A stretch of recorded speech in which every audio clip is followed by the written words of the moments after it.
Lawmakers are meeting for bipartisan talks to address gun violence. There's a recognition in their part that we can't continue like this. They're proposing new federal gun reforms in the aftermath of the Uvalde tragedy. Access to mental health treatment and diagnosis is absolutely critical. A program in Boulder County is expanding so more homeowners are prepared for wildfires. We work with homeowners to harden their homes, create defensible space, prepare for evacuations. Plus, cystic fibrosis is a disease affecting tens of thousands of kids across the U.S. The diagnosis is very hard and difficult. Research in Colorado is making sure children get treatment sooner. I would say that there's hope now that wasn't there before. And the Oilers are in town to take on the Avs in a playoff series featuring two of the best players in the NHL. We do have some breaking news right now at 11. Jeffco Sheriff's deputies are searching for a teenager who escaped from custody during a visit to a dentist's office and stabbed a corrections officer. This is a live picture of the scene right now near 44th and Sheridan, and you can see a large police presence in this shopping center in the Mountain View area. This is an area that is under a shelter in place right now because officials say the teen should be considered dangerous. Here's what we know right now. His name is Juan Osegueda. Wheat Ridge police say officials brought him to the dental office for a procedure, and at some point during that procedure, he pulled a knife out and stabbed a corrections officer several times. It's not clear where he got the knife. We know it did not belong to the dental office, according to police out there. The corrections officer was standing and talking when he went into the ambulance, so hopefully that means he is okay, but we don't know any other information about his condition right now. The teenager escaped through the back of the facility. Authorities are going from yard to yard in that neighborhood right now with canines looking for him. If you see him, do not approach the teen. Call 911. We do have some unsettled weather moving into Colorado right now. A mix of sun and clouds, depending on where you're looking. And rain is headed to the metro. This is a look at Futurecast showing all the rain moving into the Front Range. Some spots could get an inch of rain, and the high country will see some snow on this last day of May, Katie, just in time for the drive home from work. That's when this is hitting. Yes, Nicole. So more snow for Colorado's high country expected later on tonight. Already seeing some light moisture in spots. Here across the metro area, it's partly to mostly clear skies. Temperatures right now in the high 50s. We won't warm up too much more. Daytime highs only in the low 60s with rain expected later on this evening. Right now, a live look over Winter Park. Clouds are building. The winds are kicking up. Your weather headlines for the rest of the day. Expect some gusty winds here in town. The rain form showers right around 5 o'clock, more widespread later on this evening, and snow likely above 10,000 feet. So your hourly planner for the metro area could see some wet roadways for the evening commute becoming more widespread later on this evening. You can see from our Futurecast, indicated by the shades of blue, that is snow falling for portions of our northern Front Range mountains, a rain snow mix into the foothills. So some wet roadways early tomorrow morning as well, and will gradually warm up and dry out through the end of the week. Thanks, Katie. Lawmakers from both parties are meeting virtually today to consider several new laws restricting access to guns. Ike Jochi reports. A group of Senate Democrats and Republicans are meeting today on Zoom to continue negotiations on passing new gun laws in America. The renewed talks come after a deadly month of shootings, most notably the Buffalo supermarket shooting, where an allegedly racist gunman drove several hours to shoot and kill 10 black people, and the Uvalde Elementary School massacre that claimed the lives of 21 people, including 19 children. That's the most important thing we could do, is just show that progress is possible and that the sky doesn't fall for Republicans if they support some of these common sense measures. Some areas of focus and possible agreement among the group include expanding background checks on gun sales, which has been voted down in Congress multiple times. Red flag warnings, which would prevent someone from possessing a firearm if they have certain histories of concerning behavior. Also discussed funding for more mental health resources. Some Republicans, like Illinois Congressman Adam Kinzinger, an AR-15 owner, are ready to increase the age limit to purchase a firearm from 18. I think that raising the age of gun purchase to 21 is a no-brainer. But one gun owner who attended the recent NRA convention in Houston says while she's heartbroken over the mass shootings, she doesn't think any new laws could prevent them. It's unnecessary and it's uncalled for, but we will never be able to stop it. You stop me! You stop me! President Biden, following his trip to Uvalde, Texas, is calling on rational Republicans to act and pass common sense gun laws. I think there's a recognition in their part that we can't continue like this. And in Canada, where they've already banned 1,500 assault-style weapons, Prime Minister Justin Trudeau announcing legislation that would prevent the purchase, sale, or transfer of handguns anywhere in Canada. Trudeau going on to say they're capping the market for handguns. Ika Jachi, ABC News, Washington. Several funerals are planned this week for 12 of the victims of the Uvalde school shooting. This is a live picture right now at a memorial that has been set up for the 19 children and 2 teachers killed exactly 1 week ago. We expect services will continue into June. And we're learning more about the timeline of the shooting and the questions surrounding why it took so long for law enforcement to respond. Video obtained by ABC News shows police rescuing children after breaking a window and pulling them out. The video also has audio of a dispatcher relaying information to officers from a 911 operator of what they're hearing from children inside the classroom.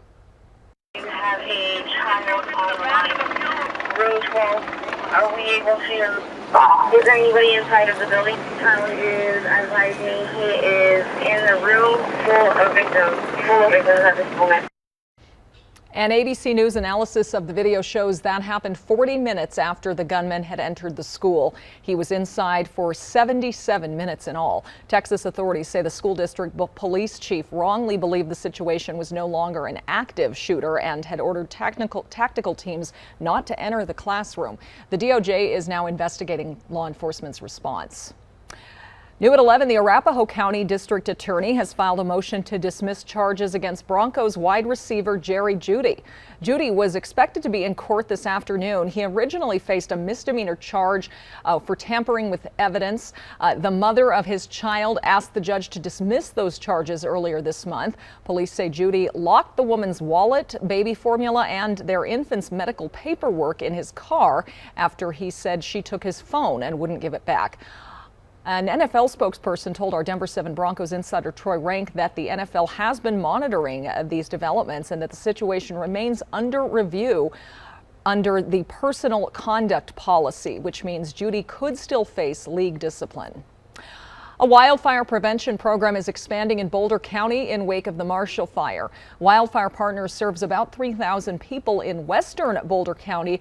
Now the program is expanding to the eastern part of the county, where fires haven't always been seen as much of a threat. The organization assesses property and gives homeowners a customized checklist of ways they can reduce fire danger in and around their home.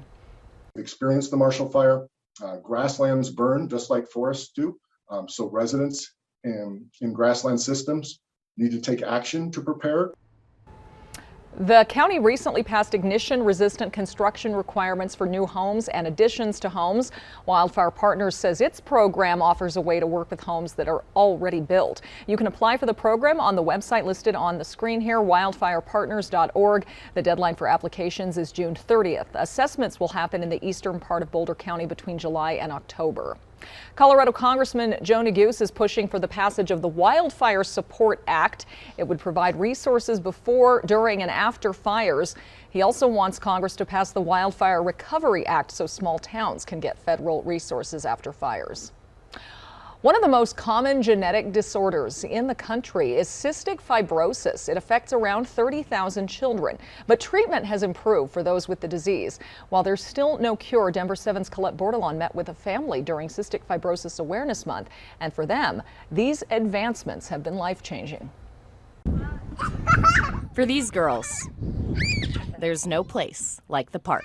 So Brenna is 6.5, Audrey's almost 5, and Cora is 3. And you'd never know it when she's on the slide. It was a very, very tough first couple of weeks. Cora was diagnosed with cystic fibrosis, something her parents, David and Brittany, hadn't heard of. I did what any mother should not do. I Googled it. Cystic fibrosis is a genetic disease that makes it difficult to breathe, digest food, and grow. She just wasn't gaining weight, and we didn't know why. Signs and symptoms showing up in babies, meaning early diagnosis is critical. You walk through the fear of, am I going to lose my child? Now babies that are born with CF, we really expect them to live full lives. Dr. Stacy Martiniano with Children's Hospital says starting treatment young, along with medical advancements, has led to longer life expectancy. But now we are actually kind of taking a step back and really making sure all babies are diagnosed through newborn screen, because if those babies are being missed,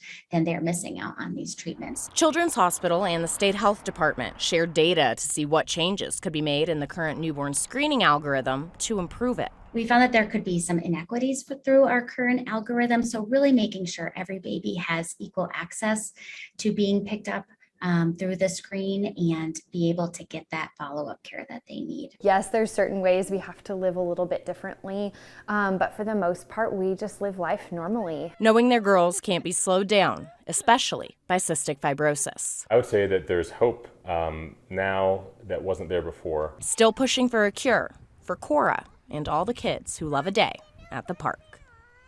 When Children's Hospital and the State Health Department looked back at the last 12 years of the classic newborn screening model for CF, they found 8 babies were missed. However, they say most of those babies did get diagnosed early on and got the treatment they needed because of backup mechanisms in place. Still, they don't want to rely on those and want to see all babies with CF identified on the first screen. In the studio, Colette Bordelon, Denver 7.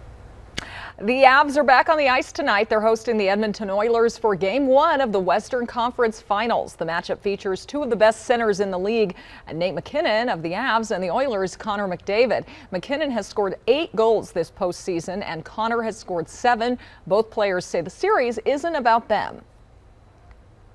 I'm not really thinking about that a whole lot. Obviously, I see that stuff, but that's to hopefully that gets more viewers and lowers escrow, but other than that, I don't care. Yeah, they're a good team over there.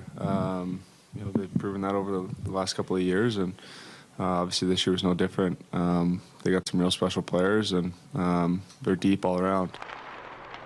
Puck drop is at 6 tonight. We'll have a live report from Ball Arena starting on Denver 7 News at 4 p.m. Some Colorado students are getting a jump start on their careers while still in high school. Coming up, we'll meet the future of Colorado's aviation industry.